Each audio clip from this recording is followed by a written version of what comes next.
Welcome to Make Your Money Matter with Brad Barrett, the show that aims to change the way you think about wealth management. Brad is a certified financial advisor, established radio host, and author of Retire Right. He is a managing director and partner at One Capital Management, an SEC-registered investment advisory firm managing over $4 billion for clients across the nation. Brad and his team are dedicated to helping clients protect and preserve their assets so they can reach their investment and retirement goals. And now, your host of Make Your Money Matter, Brad Barrett.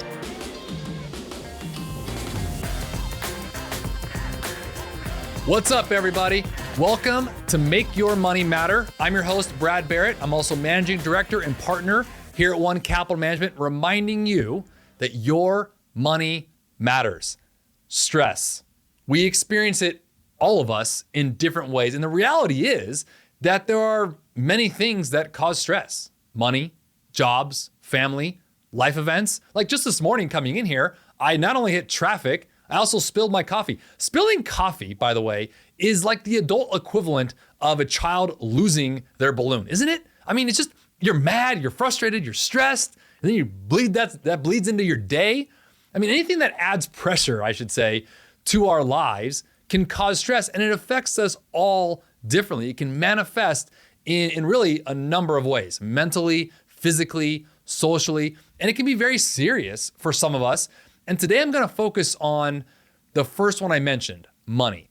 Now get this, according to the American Institute of Stress, yes, that's a real thing, CBS News and CNBC and countless other surveys that we were able to find of all these polls taken in America, money has been and still is number one cause of stress. Now I'd argue that it has risen in the past couple years, given everything we've had to experience. And so today I'm going to be talking about 7 ways, and I kind of wrote this out this way, 7 ways to reduce financial stress. Now, before we get started, I want to be clear about something. If you are experiencing stress and something more than just money, speak with a counselor. Find a pastor, find someone you can invest your time in, someone to trust, especially if you're dealing with this for a long time. And I'm going to be sharing tips as it can relate to money, but it may not be the cure or the end-all be-all for you, so please seek support. All right, let's get into it. So something that struck out to me as I was reading an article and as I was thinking about this topic for the show, the article was actually on jamesclear.com. It's someone I followed for a while. He's an author, a speaker. We'll put a link in below to go to his website. He's a really a great educator when it comes to a lot of topics that we think about psychology, as well as, as stress and things like that. And this article had a lot to do with stress management. And he wrote an article about surprising lessons learned from the children who survived a famine during the deadliest war in history. It was the middle of the terrible famine as we know it now as the Dutch hunger winter. Now, any of you who followed the Make Your Money Matter podcast or the radio show or even in my book, I talk about this. I'm somewhat of a World War II buff, so I like reading on this. So this struck my eye and I wanted to share it with you. So in April of 1945, each person in the Netherlands was limited to 1 loaf of bread and 5 potatoes for the entire week. So World War II was nearing an end. And at this time, the Allied forces were able to push the German army out of the southern half of the Netherlands. Now, as the Nazis retreated, however, they basically destroyed all the docks and bridges. They flooded all the lines set up and set up blockades in the northern half of the country, which basically cut off, if you really look at a map, it cut off all the shipments of food and fuel to get to the southern part of the Netherlands. So what little food that had been stockpiled and saved was nearly impossible to transport. Starving and without options, there were many people who literally ate tulip bulbs and sugar beets to survive. Now, among those struggling, and this article I was reading went on to discuss this, there was a survivor, a 9-year-old boy from Amsterdam, and his name was Henkie Holvast. During the worst period of the famine, Henkie was one of the many children who would physically and literally carry spoons with them wherever they went, just in case they found food. This is how bad it was. Now, just imagine that for a second. I know a lot of you watching here right now or listening, some of you may have heard this story or read about this story or stories of World War II. And I enjoy reading these things because it puts things into context and it brings you back to just thinking about how bad of a situation that was at that time. And he was walking around. Imagine this little boy, 9-year-old boy, walking around with a spoon, a bunch of these boys walking around with a spoon for this just-in-case scenario. Now, there's actually a photographer, a guy named Martinus Majboom, and he captured this iconic image of Henkie during the Dutch hunger winter. And we'll put it up here on the screen here. And it was an iconic photo. Some of you might have seen this. So 2 of Henkie's younger siblings died during the famine, but somehow he managed to live. And it's really heartbreaking if you think about these stories. Now, to make matters worse, the winter had come early that year. Canals and waterways, they'd all frozen over, obviously further restricting the food transport and gas, and all the electricity were either unavailable or basically inoperable because of the war. So the Holvast family, like many others throughout the Netherlands, they'd begun burning their furniture to stay warm. And by 1945, specifically April of that year, the situation got worse. Approximately 20,000 Dutch had died from specifically malnutrition. So around that same time, the Royal Air Force flew from Great Britain and coordinated a series of airdrops. And we know about this, and those of us who've read on this subject matter, we know that as Operation Manna. Many of you heard of this. So in total, they dropped more than 6,600 tons of food in German-occupied territory.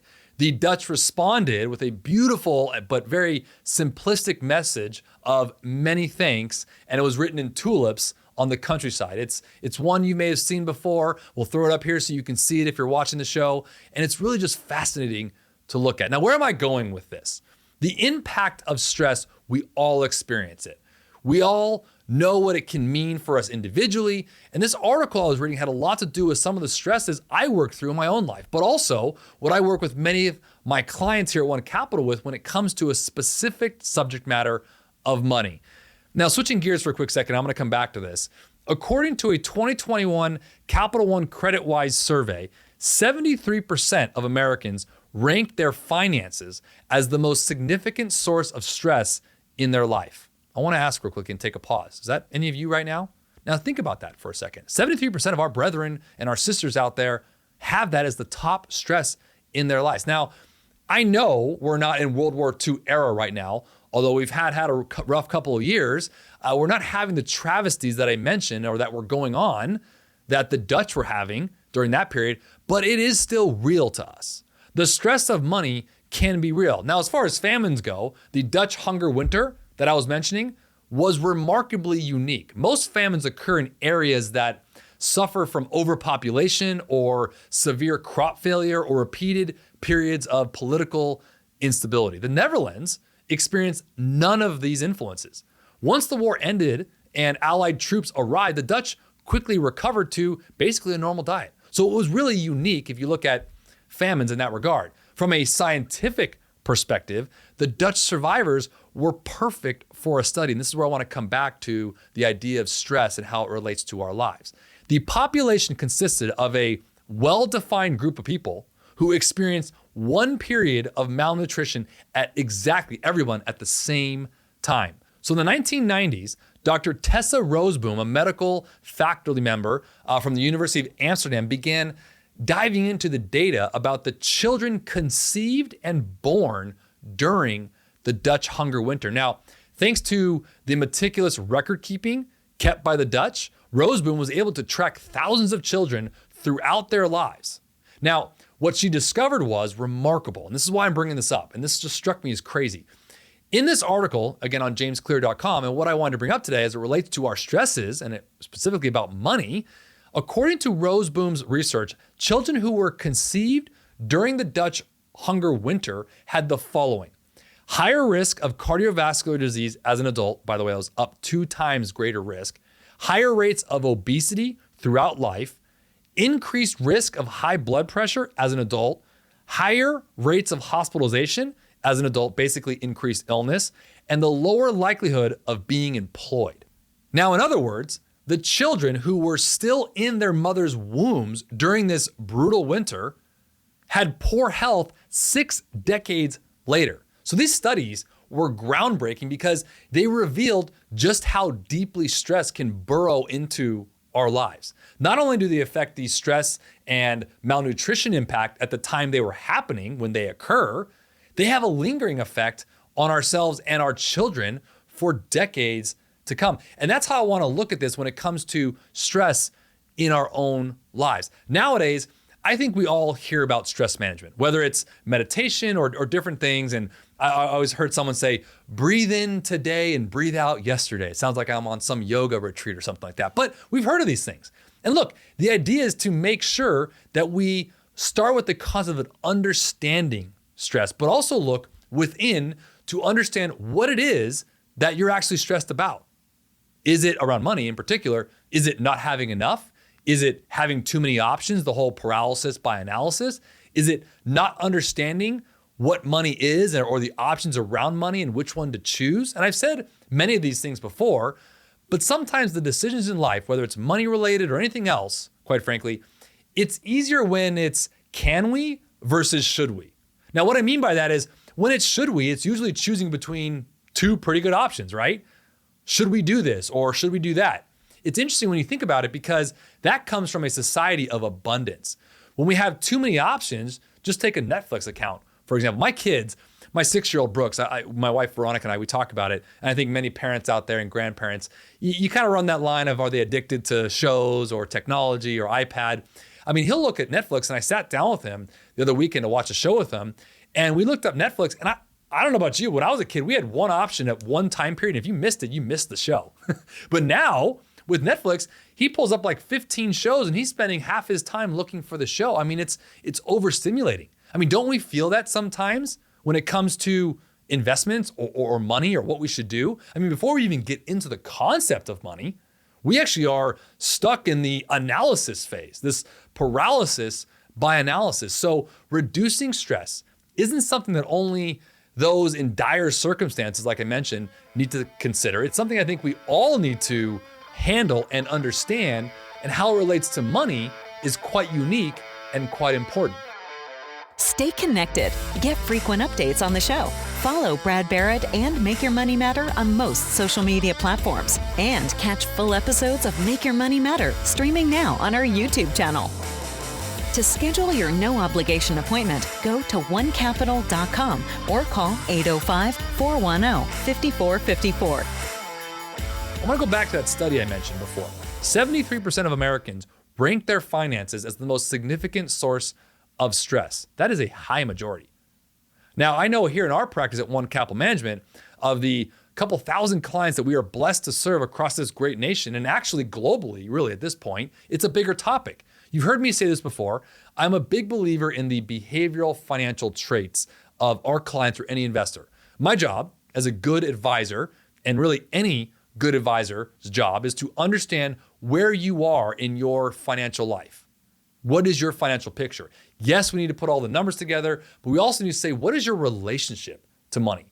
One of the things that we do with clients behind the scenes is take them through what we call our discovery process. Our very first meeting with a client, and I think anyone watching right now should really go through this with themselves and with an advisor, is something we call the mind map. It's essentially for us as advisors, to understand where our points of interest are, what our relationships are, what our hobbies are, what are our values. Those are really important things that help design the plan for you. And also talking about the relational aspects, making sure that, how we manage money for a client, really lies and sits within the values you have around money. And I should ask you, what are your interests in? What are your values? Have you talked about that as it relates to your money? Because those things need to be intertwined. It could be designed to have more money. It could be designed to take care of your kids or anything in between. The idea with financial stress and statistics, and I don't want to necessarily say, okay, everyone's kind of blanketed into this statistic approach, but there are very interesting dynamics when it comes to life lessons learned from something as dramatic as a World War II experience, and specifically the Dutch hunger winter, which not a lot of people have read about when it comes to World War II, but there's actually 7 scientifically proven ways to reduce stress. And I want to talk about a few of them. These actually have a lot to do with when you're thinking about something as stressful as money, whether it's a financial decision, or maybe it's getting into retirement or something investment related, especially with now all the news pundits out there talking about this and that. There's inflation, there's higher taxes, there's supply chain issues. First and foremost, I want to say this: having counsel, finding a good advisor and a good manager to help you navigate those waters and those roads is really paramount to the success of your plan. There's also some ways you can help yourself with these stresses, and that has a lot to do with not only your money, but also with other areas of your life. Many of these, as I mentioned, you've probably heard of. I'm gonna blow through these real quickly, but I think they're actually important for you to kind of look through.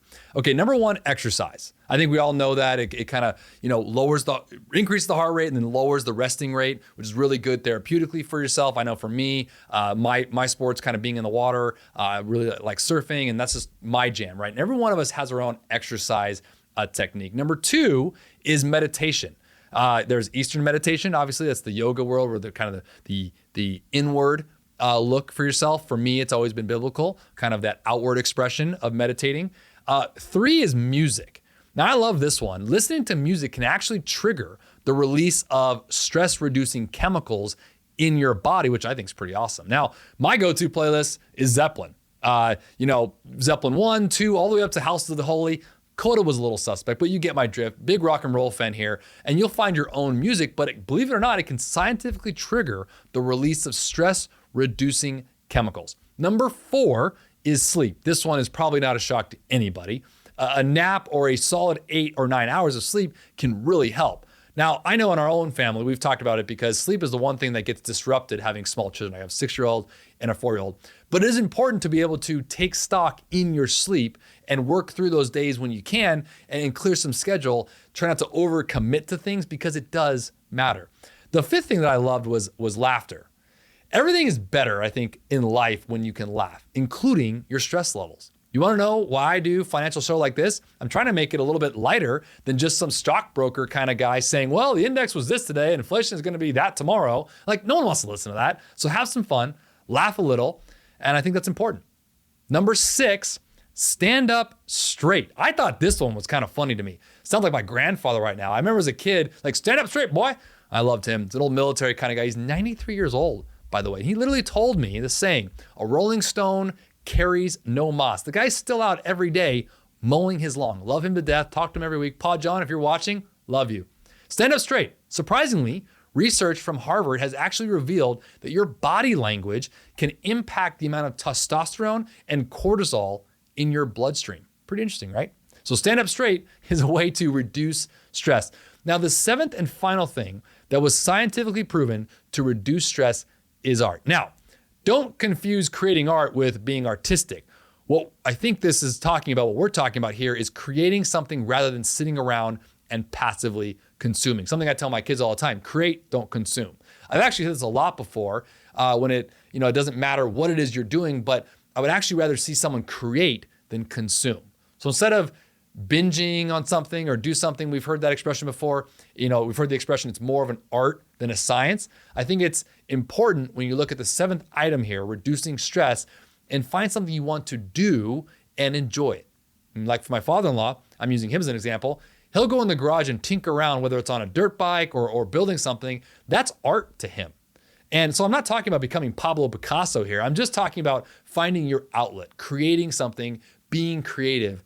That's important. So these 7 things that I just mentioned, exercise, meditation, music, sleep, laughter, standing up straight, and art, which I think are all very interesting subject matters, these 7 items have scientifically been proven of ways to reduce stress. Now, they seem simple, but a lot of people focus on their stress instead of taking action, even if it's the simplest thing. For some, it might just be easier to dwell on those things. Now, notice that stress, whether you are from the Dutch hunger era, which I don't think any of you watching or listening right now are, or if family members or know who were there, which is an interesting stress marker, but it also has to do with overall stress in general. So if you're stressed about money, there's usually something else going on.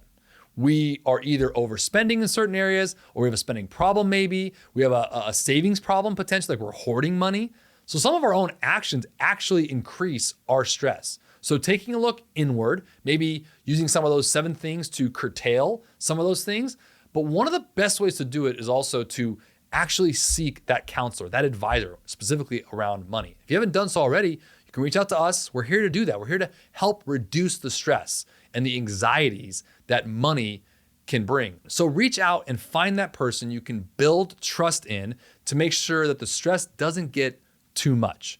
Because one of the things that I've seen happen is we get into a category where reaching out to an advisor, it's like almost like pulling teeth. It's uncomfortable. And I said this before, it's almost like a financial undressing, if you will. And it's almost weird like going to the doctor's office. And I don't want it to be that way. That's why I wanted to communicate each week on some of these topics. It's all a part of making your money matter.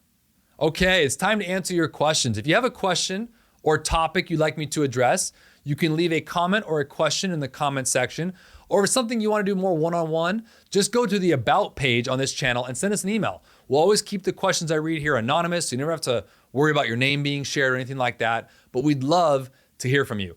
And this week's question was perfectly timed for what we want to talk about. The question came in is, how can I identify a money problem that I am causing?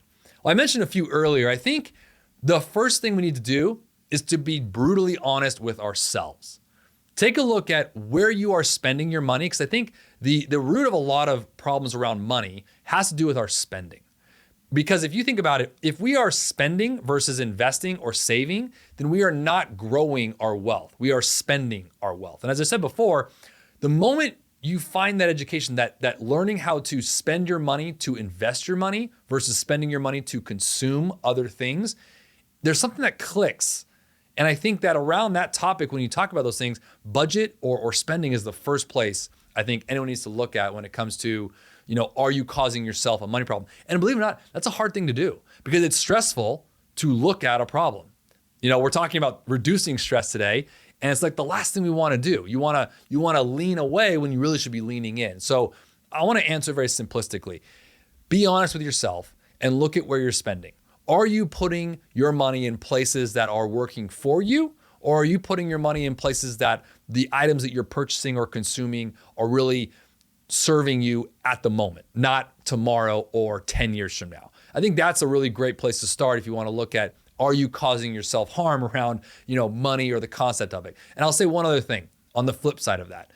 Money can become a problem when you're serving it. It's like a master to you. You don't want to have it consume you. I said on a previous show, and I say this comment a lot on our radio programs, that money is a great employee, but it's a terrible boss. So you want to make sure that it's working for you, not the other way around. And as soon as you get control of that, the more stress-free you become on the topic of money.